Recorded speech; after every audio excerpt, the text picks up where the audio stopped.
Hello, and welcome to update 3 of the Ultimate GPS Tracker project. A quick review of the physical connections of the Pico and the SD card reader, a schematic of the SPI connections,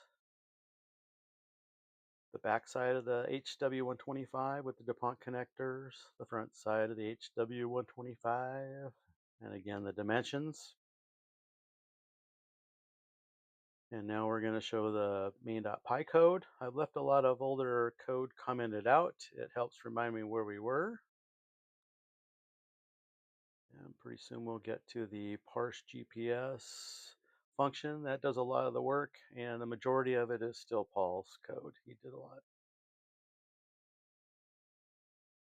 And here's coming up the new open log file. I open it up here where we timestamp the log files output. I've moved the opening up the log file to the point at the end here. So now we're going to show the KML file creator.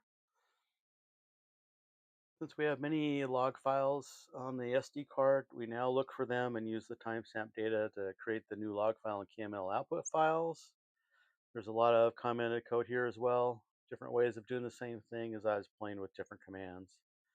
At the end, you'll get the option of cleaning up the log files on the SD card. And here's the serial monitor output. If you're wondering about the empty log files, if you turn on the tracker but don't start the logging process before turning it off, the log file is empty and we don't want to bother making the KML file at that point.